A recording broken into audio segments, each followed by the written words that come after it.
Oh Captain, gosh. you have an uncanny talent for complicating my life. You've disrupted the balance of power. You've upset the natural order of things. You've introduced uncertainty, and there is nothing I despise more than uncertainty.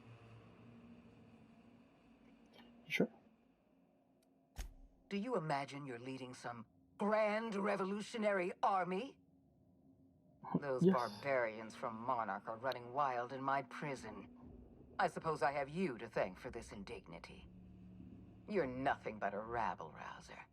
I'm going to put an end to your little rebellion, and then I'm going to have you and your associates arrested.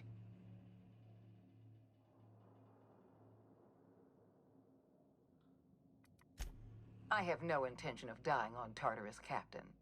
Not when there's so much work left to do. I admit I miscalculated the extent of your influence. The board's plan never accounted for you. This is a mistake I intend to correct. I have Dr. Wells in my custody. Once I've secured his cooperation, I can move forward with the program. I can repair the damage you've done. I can set things right.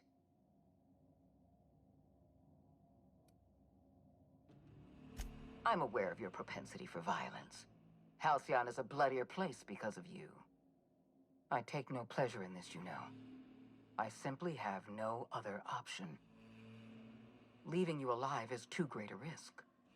Goodbye, Captain. If you insist.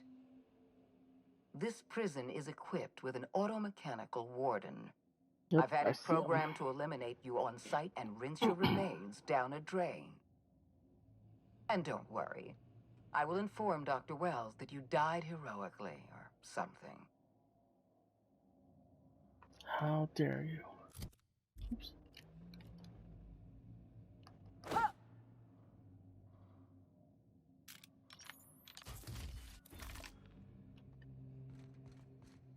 Where am I going? Yeah, there he is. The final boss. Allegedly. Well, everyone, you've been a great team. I got nothing.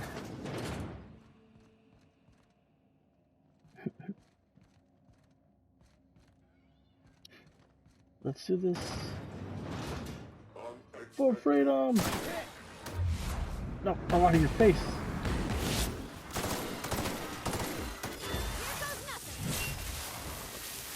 Nice.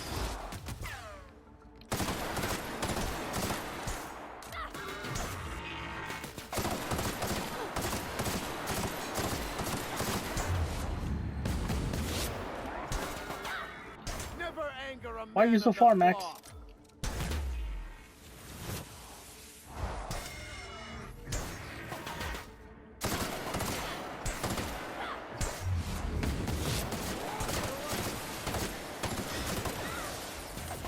Nope.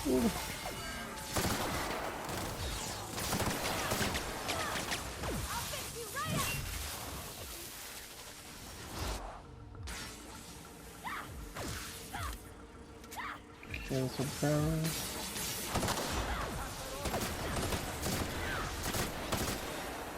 I smite you in the name of the law.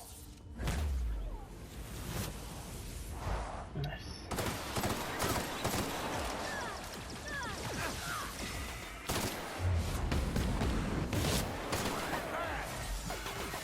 Reload.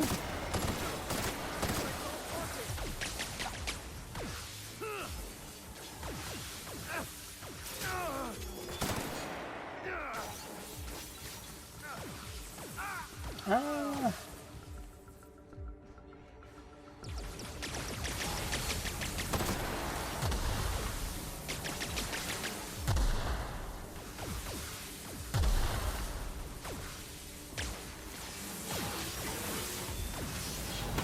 Ooh, whoa.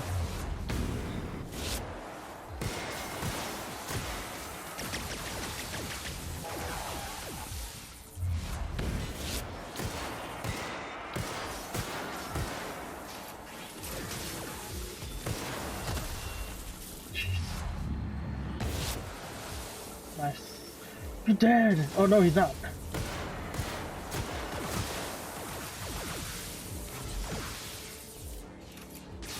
What? Now you're dead. Dang, cool. Took that. Hey, you guys are alive.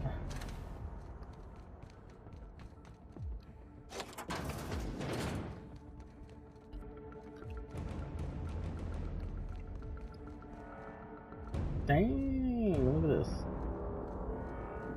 So fancy. Why won't you just Oh god. die? Well done. What the? We're How'd still alive. you killed her? Like just one shot?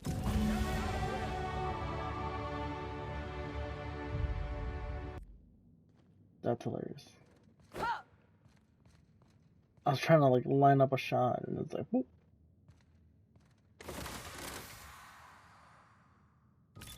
Oh, there we go.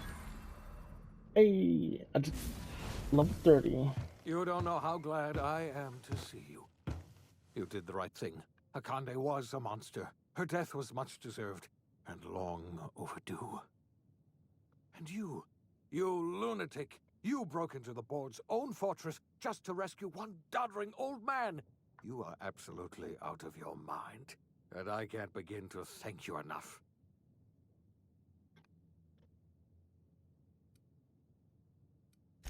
I know, my friend, I know. And now it's finally over. The board's finished. It's only a matter of time before the entire system slips from their grasp.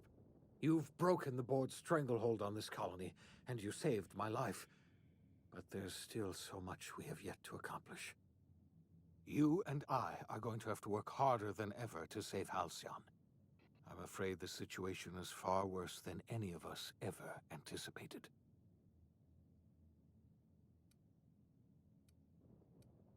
I would like nothing more than to celebrate this victory, but we have a serious problem on our hands. Earth has gone dark. We haven't received a single message in 3 years. There's been no communication, no signals, nothing. 2 years ago, the Earth's Directorate's frigate disappeared on their way back to Earth. We don't know what they discovered when they arrived, or if they arrived at all. First the food supply, and now this. That's it. I'm done. There is no plan, just random chaos. You're experiencing a crisis of faith, Preacher. Don't worry, that just means you're paying attention. You mean we're all alone out here? Really alone? I'm afraid so, Miss Holcomb. Halcyon is the only home we have left. Returning to Earth is no longer an option. We're in serious trouble, my friend. Do you know what this means for Halcyon? We can't rely on Earth for support anymore. We've been cut loose. We're entirely on our own. Yes, we do. You've done a marvelous thing. You've succeeded where anyone else would have failed, including me. We must begin the revival process immediately, starting with the Hope's brightest minds, and then we're going to fix this damn colony, one problem at a time. We're going to need a leader, and I can't imagine a better person for the job than you. What do you say, old friend? Will you help us? Me? When I revived you, I thought you were going to help me save this colony. I was wrong. I had our roles reversed, you see. You're the one who's going to save us all. I'm just the one who set you on your path. You're the best thing to ever happen to Halcyon. If you want to take it upon yourself to lead this colony, you have my support. We're not a colony any longer, are we? Our last connection to Earth has been severed, and so we have been set free. Our future is uncertain, and no one knows what tomorrow holds. Exciting, isn't it?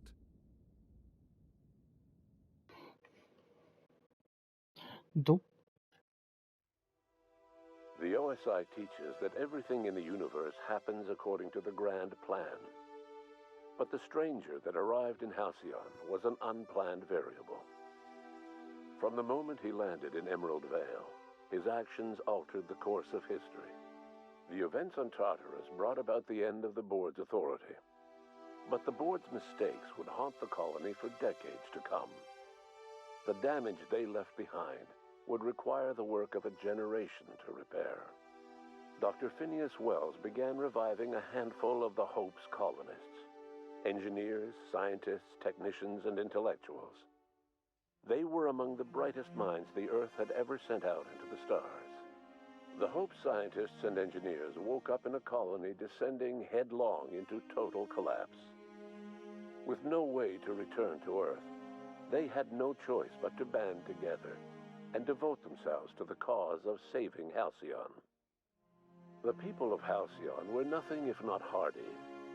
In the absence of the board's authority, many of the colony's settlements banded together with a single purpose in mind: survival. Life was especially hard in the years to come.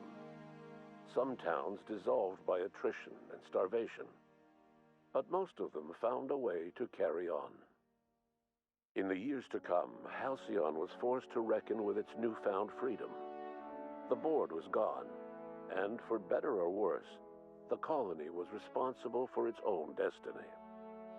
Sanjar's civil liberties and worker-centric policies were slow to catch on with the other corporations. But as Halcyon began its long, arduous journey toward recovery, many of Terra 2's smaller townships started adopting MSI's alternative corporate structure, and eventually became entirely self-sufficient. In the coming years, many of these townships managed to eke by, where otherwise they might have starved. Consumed by paranoia, Lilia Hagen took Sublight Salvage in a controversial direction, openly accusing board officials of an extraterrestrial conspiracy. One day, an accident at the Groundbreaker's docking bay silenced her forever. Time would tell if a replacement could keep the Sublight family together. Adelaide McDevitt replaced Reed Thompson as the leader of Edgewater. She and her followers transformed Edgewater in their image. Anyone loyal to Reed was pressured into leaving town, and those who stayed behind adapted to her way of life. Adelaide transformed the old cannery into a new garden. The nearby Edgewater Cemetery provided a convenient source of fertilizer. Under the leadership of Junlei Tennyson, the Groundbreaker held firm against corporate influence. The ship's mechanical stability gave Junlei the time to educate a promising generation of engineers schooled in her family's traditions. The future of the Groundbreaker looks promising. The rediscovery of the Hope and the abandonment of the lifetime employment program forced Byzantium to come to terms with some uncomfortable realities about the state of Halcyon. While Byzantines were reluctant to surrender the luxuries they'd grown accustomed to, the board's diminished authority gave them little choice in the matter. Nearly everyone had to learn to make do with less. Some even had to get jobs. It was a dark time indeed. Life in Halcyon was sobering for Felix Millstone. The grand revolution he dreamed of never came. There was no great awakening for the colony, no celebrations in the streets. There was only the hard, desperate work of trying to repair a broken colony. Felix never had a head for numbers, but if there was labor to be done, he was there to help. Eventually, Felix realized that the work of a revolution was done with two hands. After all he'd seen and heard adventuring with you, the vicar Maximilian de Soto renounced his faith and joined the effort to rebuild the colony. Ironically, he finally found the joy that had eluded him over the course of his life, and realized that perhaps he was always meant to be just a simple laborer after all. He quickly dismissed the idea. Though Parvati eventually grew comfortable aboard the Unreliable, she never quite came out of her shell. She seemed to prefer the company of Ada to the crew, and she could often be found neck-deep in cables and grease, telling Ada funny stories from her childhood. While the colony fell into chaos, she found an island of relative peace with Ada, and they formed an unusual bond.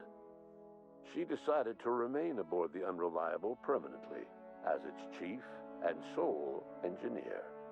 Nyoka returned to Monarch to take another crack at making a permanent life for herself. She formed the Charon Group, an MSI subsidiary of ragtag survivalists and wilderness experts. Anyone in need of a guide, or just looking to throw back a beer and swap stories, could find her camping on the trail or clearing an infestation. The SAM unit that accompanied you spread awareness of the product line's superior sanitation and maintenance capabilities across what was left of the colony. This led to a boost in SAM unit sales. Did you know that SAM units are the longest-lasting, toughest-acting cleaning solution in Halcyon? Minister Clark was released from house arrest, and his contact with you gave him a sense of renewed purpose and vigor. Once it became clear that no help would be coming from Earth, he threw his considerable efforts and talents into helping Halcyon manage the crisis before it. As for Dr. Phineas Wells, he spent his remaining years in his orbital lab. He eventually came to terms with his own past and was able to forgive the mistakes of his younger self by devoting his remaining years to serving the colony. Dr. Wells was able to revive many more scientists and engineers than he first expected, thanks to the additional batch of chemicals you stole from the Ministry. Wells never forgot about the human lives that were lost in acquiring these chemicals. In the end, Dr. Wells was able to save every scientist and engineer aboard the Hope. Over the next decade, nearly all of the Hope's remaining colonists were successfully revived. Halcyon saw a period of rapid technological and scientific advancement. Breakthroughs in dietary supplements saved the colony from starvation. Geoengineering projects and social reforms began to change the structure and character of the colony.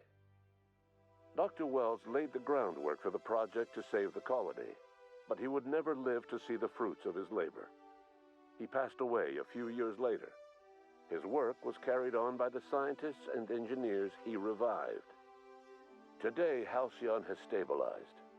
The people of the colony work hard to adapt to their new circumstances. Nearby colonies send aid and supplies. Life will never be easy in Halcyon, but for the first time in its history, there exists a sense of real, genuine hope about the future. And what about you, the unplanned variable in the history of Halcyon?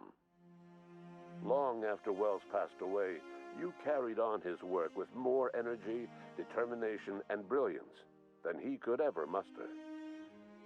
The years that followed were hard, but Halcyon survived by the efforts of the Hope's most promising colonists, the greatest of which was you. No one knows what's happened to Earth, and no one knows what the future has in store for Halcyon. All we know for certain is this: the name of the Unreliable and that of its intrepid captain will remain the subject of countless stories for years to come.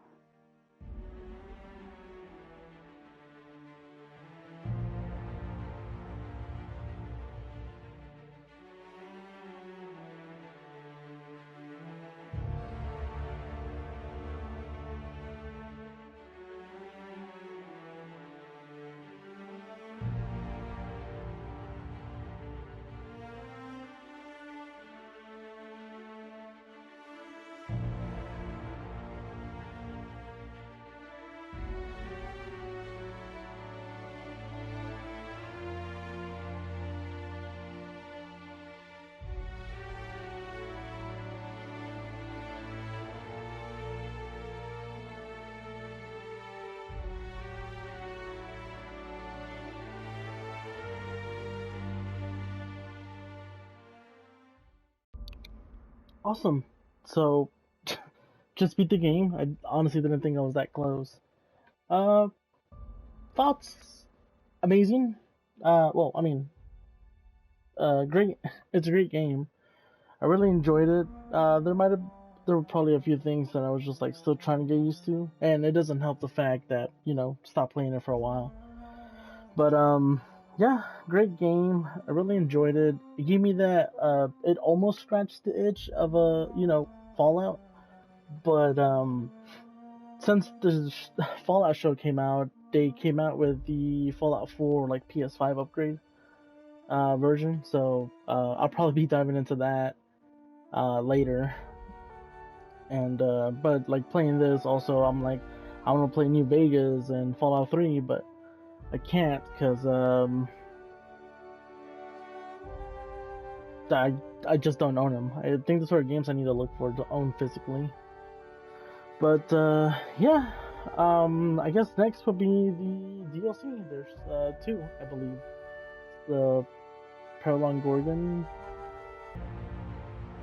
Cool. So murder one, I had to be at least level 30, which I did at the end of this. But yeah, that's probably what we'll be tackling next. Will be the DLC, and that'll be the end of the Outer Worlds. Experience, I guess. I don't know how to say. But yeah, thanks again for watching. I really hope you enjoyed. Our links and stuff for our socials are all at the bottom in the description below. Be sure to like, comment, subscribe. Honestly, we love responding to comments. We do love feedback, so anything that you guys enjoy or anything like that, feel free to comment, favorite part of the video, stuff like that. So yeah, and just kind of rambling on right now, but I guess I'll see you guys next time when we hit the first DLC, which I want to say it's Paralon Gorgon, but that'll be the first one we hit. So yeah, alrighty then, I'll see y'all later.